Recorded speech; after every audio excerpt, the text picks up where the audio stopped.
Hey, how's it going? My name is Reece. I'm the founder of HPA Media, which is a multi-six-figure advertising agency for women's fashion brands. In this video, we're going to be talking about why most agency owners struggle to sign their first 1 to 3 clients. And this could really be any level to a certain extent. I mean, some of the things that we're going to talk about, you can see the list here. If you're lazy, you can just skip the video, read them, and guess what I'm going to say. But I really recommend that you stick around, and we're going to go through this together. And pretty much going to talk off the fly. I've got some notes here, like literally these notes, just to give me a little bit of guidance on the things that I've been able to sum up to why most agencies are struggling. And the way that I've come to this list is by looking at my own journey that I've taken. I started my agency back in 2017. I'm not going to bore you with the journey, but it did take me a while to get my first few clients. So I know exactly these are some of my issues. There are also issues with people that I work with, other agencies that I'm friends with, people that I mentor, things like that. So we're going to talk about them in as much detail as possible as needed in this video. And the first one that I want to draw your attention to is just focusing on the wrong things, because the first two here are like quick and easy, I guess, focusing on the wrong things and inconsistency, but we're going to talk about it because it's very important. And the first one, as I said, focusing on the wrong things. What I mean by this is a lot of agency owners don't really know what to focus on. I could use the given website, the given example of using a website or things like this, but people know these things already. When I say not knowing what to focus on or focusing on the wrong things, what I really mean is focusing on the wrong areas of their outreach. Now, of course, having a website to a certain extent is procrastination. You don't really need a website. I have a slightly different outlook. I do think a website is a good thing to have. I don't think it's vital, but it is a good thing to have.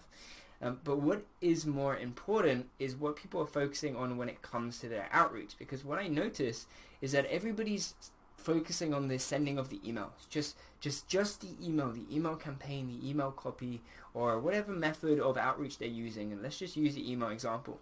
But they focus so much on actually sending the email that they haven't done any work of what comes before, which is qualifying the leads and making sure that the lead criteria is good. And of course, if you're doing a volume-based approach and you're sending 10, 15,000 emails a month, yeah, I mean, you don't really need to go through those leads, but at the same time, you're not going to get a very good meeting book rate. And that is the most important thing when it comes to booking meetings with your outreach, is your meeting book rate, your percentage of message to meeting booked. And when it comes to focusing on the wrong things, I'm going to kind of draw out a list here of the things that you should be focusing on when it comes to the outreach, because it's not just outreach. There are multiple areas to that. The first area of the outreach is lead generation. This is how is the lead coming into the business. If it's email, it's you going out and sourcing those leads, whether you do that manually yourself using software, Google Maps, and then you mess around with Google to try and find some data. Or if you hire somebody, if you hire a data miner or a VA to go and do the lead sourcing for you. The lead generation side is how you're getting the leads in. The next is the lead nurture. And the lead nurture side is actually how you're communicating your offer to the audience. So on email, the lead nurture is just writing the campaign, having the campaign send out, and it's also the appointment setting. It's how you're actually going to get people onto the call in the first place.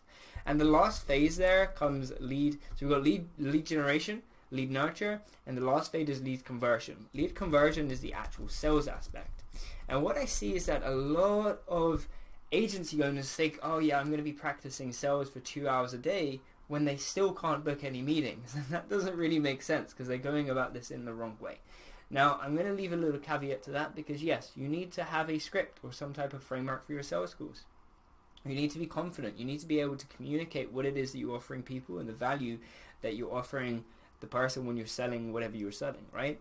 But the lead conversion is the last part of the outreach. It is not the thing that you need to focus on right away. Yes, have a script. Be ready for the sales call in the case of that you do book a couple meetings over the first couple hundred emails that you send, and you might do. You probably hopefully will do. But you do not need to be a sales pro right away. In fact, with sales, the best way to improve your sales conversion rate is by taking more sales calls. And the only way that you can take more sales calls is if you have a good lead generation, lead nurture sequence in place. But everybody really focuses on either the lead nurture and the lead conversion.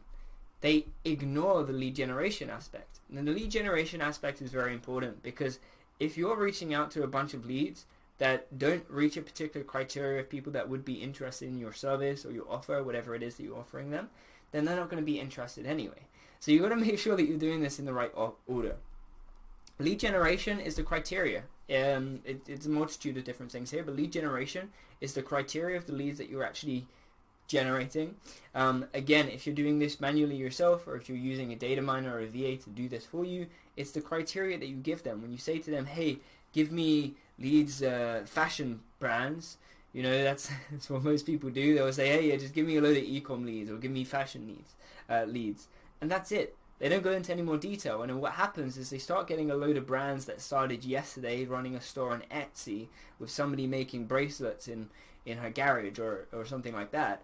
And then they wonder why they're not getting them with the messaging that they're offered her. Because if they're presenting a messaging that is aligned with a different audience, obviously that audience is not going to connect. The person that's making these bracelets in the garage from Etsy, you know, they're not going to connect with something when you say, hey, we can help you make $100K a month. They're going to look at it and be like, what are you talking about? Like, that's ridiculous. Whereas if you go to a brand that's already doing 30, 50K, 100K is the next step. It's the next evolution for them.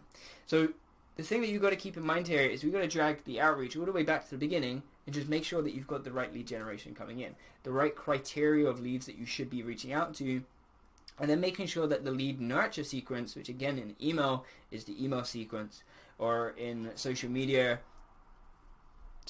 content, your social media profiles, etc. That's kind of where the lead nurture goes, any VSLs that you create, any assets or resources that you have on that side. But most people skip the lead generation and then wonder why they're not getting meetings. It might just be because you're reaching the wrong people.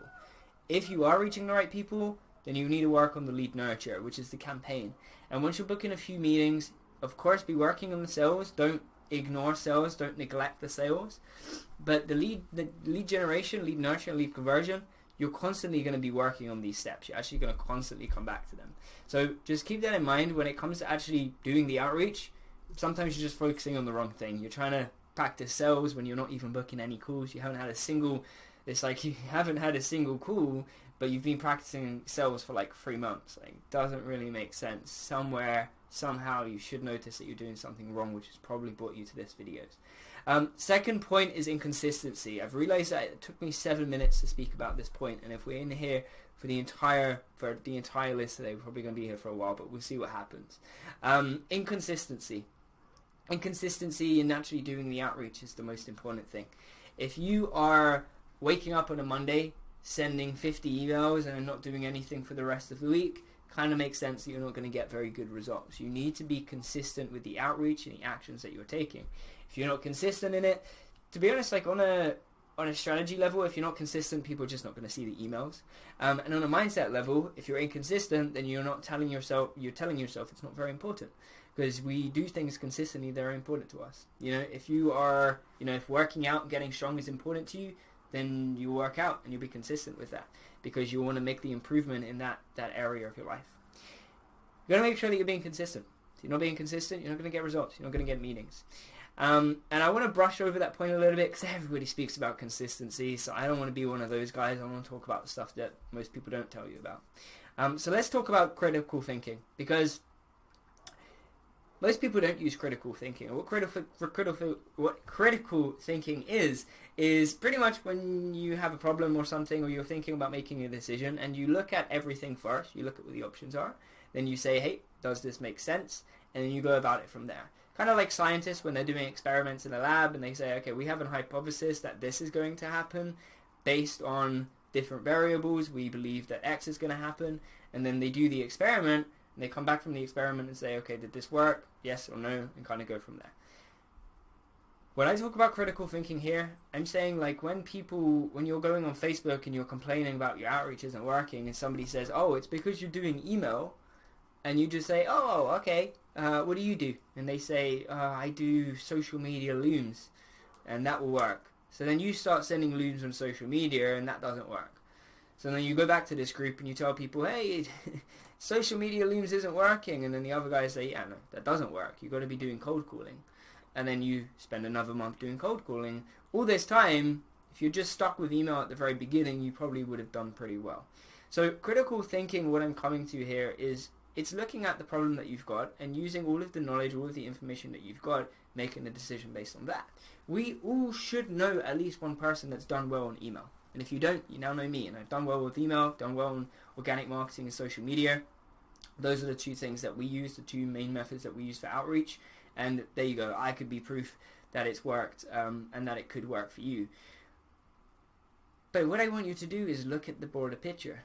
You know, you may see that it's not working for you right now, but that doesn't mean that it's not going to work. It just means that what you're doing isn't working right now.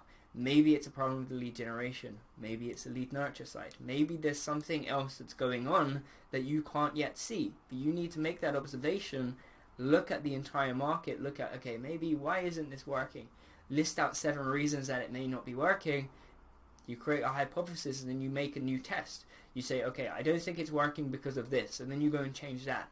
And if that doesn't work, you say, okay, let me go and change something else. And you kind of go along it around that. This here, I'm not trying to give you a lesson on critical thinking, which is why I've probably butchered the way that I'm kind of trying to tell you about it.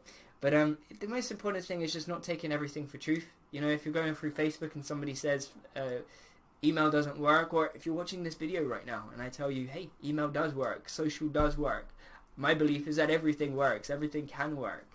But you don't need to take everything for truth. You need to look at the information that you're receiving and then say, okay, does this align with the vision that I've got? Does this data, this thing that this person's helping me, telling me, does this help me? And if somebody's just there telling you cold email doesn't work, or this doesn't work, or that doesn't work, it's probably not going to be a good thing for you, because the truth is, in my opinion, anything could work as long as you make it work. Okay? Next point is not having a vision beyond 3 clients or 10K a month. And obviously the title of this video is why most agencies struggle to sign their first 1 to 3 clients. And that's why I've said 3 clients here, but this could really be at any level that you're watching this video. The problem is that most people are like, yeah, I just want to get to 10K a month in their agency, just want to get to 10K a month in their agency. And they're doing a few things here. Firstly, they're creating a lot of space, a lot of resistance, because they're saying that 10K is something that's really maybe slightly difficult to obtain, or something that's very vital to obtain. And they're putting so much pressure on this 10K a month with this 3 clients. They're like, yeah. Then somebody's like, oh, what are you doing right now? I'm trying to scale my agency to 10K a month. Like, oh, I'm really working hard on it. And they never look further. They never stop and say, you know what?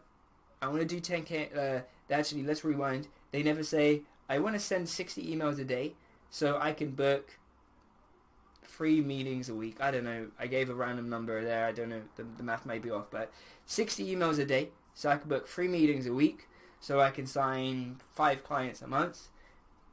So when I get to 10, so then I will get to 10K. And then when I'm at 10K, I will then work at getting to 20K and then 30 and then 50 and then we're going to go to 100.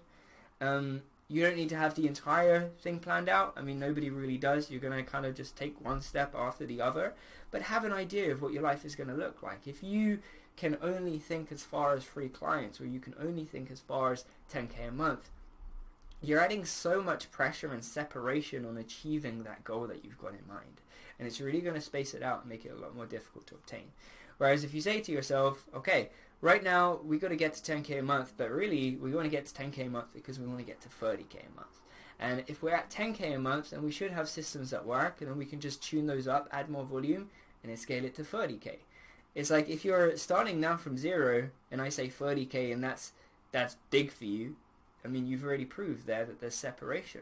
You know, if I'm talking about 30K and you're like, whoa, that sounds like a ridiculous number, I just want to get to 10K for now.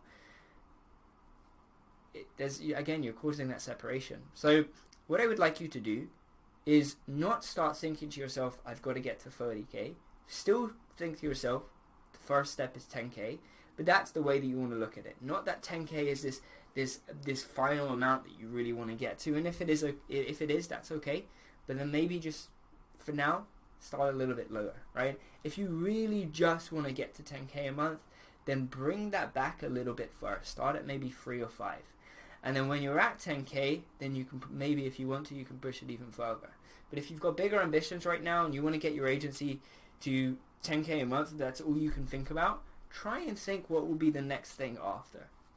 Don't fixate on it too much. Don't get too emotional about it. Just think, okay, once I'm at 10K, where do I want to go? And let's just say you decide that in your lifetime you want to make, the pinnacle, the absolute point that you want to get to is $1 million a year. So you say, okay, I want to make 83K a month, right? And then that's what you want to do. You just want to make 83K a month. You'll be fine there, okay? You start at 10K, but you always tell yourself, I'm doing 10K because it's part of my vision to get to 30, to 50, to 80, whatever it is, right? Just have a vision beyond the free clients or the 10K. For now, focus on getting to 10K, but make sure that the vision extends beyond that so you actually have something to aim towards. Because at the end of the day, if you just say 10K, then that can happen at any time.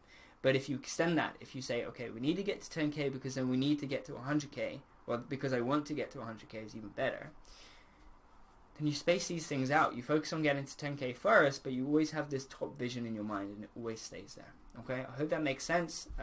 If you've got any questions, anything that you need more clarity on here, just pop it down below, because I could probably make a 10-20 minute video on each of these topics by themselves. But let's move on and let's talk about focusing on the service versus the offer. Because I speak to a lot of agency owners. I get to speak to them a lot. And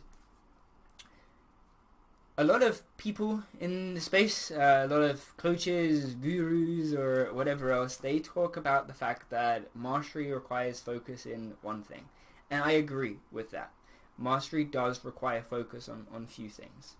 However, if you're going to somebody and you're just focusing on providing a single service, then the problem with that is you're leading with the service, you're not leading with what they actually want, which is the transformation.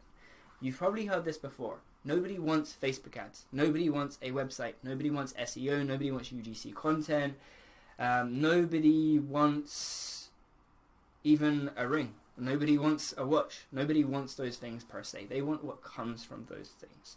They want an Aura ring because it tracks their sleep and it can improve their energy and performance. They want, I can't even remember the business examples I gave before. Okay, Facebook ads. Nobody wants Facebook ads. They want more clients. Or nobody wants a better converting website. They want an improved conversion rate. They want the transformation from it, okay? So if you are constantly leading with the service, hey, I provide Facebook ads, hey, I provide SEO, or hey, we can make you a website, you're in a bucket of all of the same people that offer the same service as you. And you've got no way of actually standing out. So if you're the Facebook ads guy, then everybody's just going to see you as the Facebook ads guy multiplied by 1,000 because of all the other Facebook ad guys that there are, right?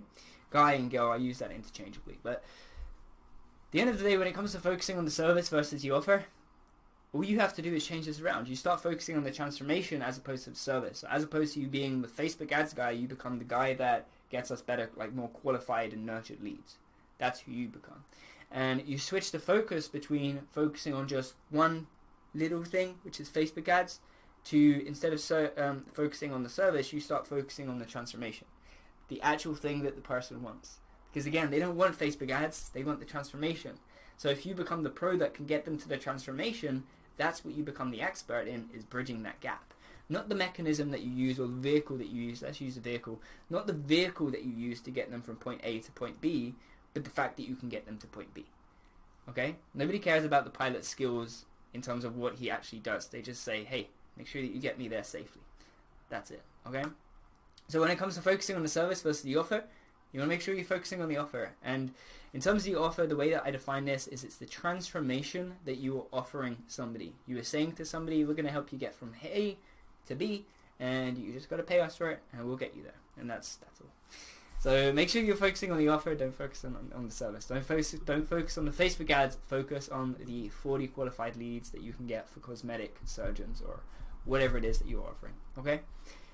Next is not following up with leads, and this is something that a lot of people avoid because they get sales messages themselves and they don't like it, and because they don't like it, they think other people won't like it as well.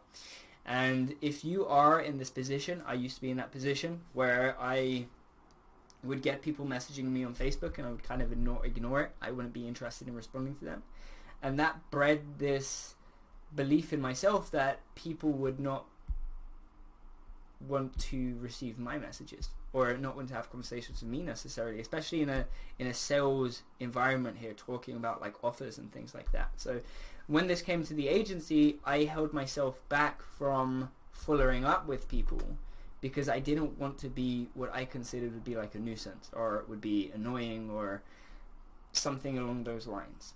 But what you have to do is you just got to reframe that and turn it around, and then you find that instead of following up being a nuisance, you say that following up is something that I do because I want to be able to work with these people. I want to be able to help with them. To be able to help with them, I need to follow up with them, make sure that they are interested. If they're not, that's fine. I can then move on to the next person. But if somebody doesn't tell me no, I'm doing a disservice by not being consistent and persistent in reaching out to them and really trying to help them out. So when it comes to not following up with your leads, it's not as easy as me to just sit here and say, follow up with your leads. Do 6 to 8 follow-ups or whatever it is. That's not enough. You need to get deeper on why you're not doing this if you are one of the people that are not doing this. Get deep into why, and you'll probably find out it's because you don't want to annoy people, you don't want to be a nuisance, you don't want them to report you as spam, and then you'll find out what that core belief is. Maybe it's just because you have some issue with sales and you don't like it when people try to sell to you, so then you reflect that back and then you don't want to sell to people because you think they're not going to like being sold to. It's like a lot of these things are mindset, and it's just what's happening in here, you're reflecting on the outside and you're not getting the results that you want because the mindset that you got does not align with the vision that you've got in mind. Hope that makes sense. But of course, make sure you're doing follow-ups, make sure you're being regular, omnipresent, be available on every platform that they're on. But make sure you're doing the follow-ups, but also if you do have an issue with this, get deep and figure out why you're not already. We've got a couple more points that I want to kind of whiz through so we can wrap this up around the 25-minute mark. We were starting at 10 minutes, but we're here on 25 now. So comes to main thing versus the side hustle. And what a lot of the agency owners do, especially those starting in 9 to 5. I also started in 9 to 5. I was working a retail job in a tile shop, which is like flooring. And when I was working that job, for me in the first couple of years, my agency was a side hustle. It was something that I would work on a little bit in the evening, whether I was learning, actioning, whatever it is. It wasn't the main thing. I would wake up early, I would go to work, I would come home, I would be tired, I would eat some food, and then I would work on my agency. And the problem with that is that I was conditioning my mind to see that the agency was a side hustle. At the end of the day, if you're an entrepreneur, if you're entrepreneurial deep down, you're a business owner, or whatever that looks like for you, and that is what you're interested in doing, then that needs to come first, because that's who you are. An entrepreneur is a personality. It's not unnecessarily, I mean, I guess, yeah, to a certain extent it is an identity. It's a personality. It's a lot of different things. It's almost a character. But when I say it's a character, it's your main character. It's like when I talk about being an entrepreneur, it's like I'm different to people, not better than. We're not better than other people, just different. Some people want to go and work a job and that's their main thing. And even there, some people work a 9 to 5 and their 9 to 5 isn't their main thing. The main thing is their family, For me, my main thing is my business. Like even now where I've got a pretty incredible lifestyle, I do some cool things. My business is the thing that I do the most and it's what I enjoy. This is what I enjoy doing. And it's my main thing. For those of you that are working a 9 to 5, currently in college, university, studying, or whatever it is that you're doing, understand that your agency has to be the main thing. The agency has to be the thing that you're waking up for, to work on the agency to get you to the vision that you have in mind. If you have a vision that's up here and your 9 to 5 cannot get you there, the 9 to 5 or the studies, whatever you're doing, should be the side hustle, because that will not get you to your vision. If your agency is going to get you to your vision on the business that you're running, then that is the thing that should be your main thing. That is your primary focus, or should at least be your primary focus. Make sure that your agency is your main thing, and the side hustle can be your 9 to 5. When I was working my 9 to 5, I made this shift. I started seeing my agency as the main thing. The 9 to 5 became the side hustle, and for there it was easy. It was like I left my job within a few months. I mean it. This actually is kind of a reward if you've watched this far into the video, because this probably is one of the biggest things that I was able to change myself. The last thing is just having poor messaging, or a message that does not resonate, and related to that, having a poor offer or an offer that does not resonate. Now, I already mentioned before about focusing on why you need to focus on the offer versus the service. But for here, we're talking about the messaging, and the messaging is really just me saying how you communicate what the offer is to somebody. Likewise, having a poor offer or an offer that just does not resonate. It's kind of, same thing. They're very heavily linked. So when it comes to this stage, what a lot of agency owners don't do is research. And I think it's because they find it boring. And that's because they work in a niche that they find boring. And this is why people say that you should work in a niche that you're passionate about, so you can actually sit down, figure out what your niche needs, and then give it to them. It sounds so easy when I say it like that, but it is not easy to sit down and do, it's not particularly easy to sit down and do market research, but it's very, very vital. It's important to know what your target audience even wants, because if you know what the target audience wants, then you create that for them. As I said before, we're focusing on a transformation that they desire, not necessarily just some transformation. We're not going to an e-com brand and saying, hey, we will help you stop being an e-com brand, because that doesn't make sense. That's definitely not going to be in their desires. Their desires will be to scale, to go international, for fashion, maybe, on a PR side, to go in Vogue, to have celebrities wear their items, like whatever it is. Like, everybody has different goals, everybody has different targets, every niche has different targets and desired transformation. So you've got to figure out what that is. In order to do this, just do some research. Do some research into your target audience, figure out what they want, and then kind of just give it to them. And that's pretty much it. In terms of your messaging and your messaging, your message, whatever you're using, whether that's on email, social, your website, pretty much wherever, doesn't matter. You want to make sure that it resonates with people. You want to make sure that what you're offering people actually want. The easiest way to do that is to do the research, to ask your niche, and then give them what it is that they want. So I'm going to go ahead and wrap the video up here. This video, we've spoken about why most agency owners struggle to get their first few clients on board. If this is something you're struggling with, whether it's a mindset thing, whether it's a strategy thing, I hope the video has been helpful for you. But if you do want some more one-on-one help with this, my one-on-one mentorship for agency owners is still active.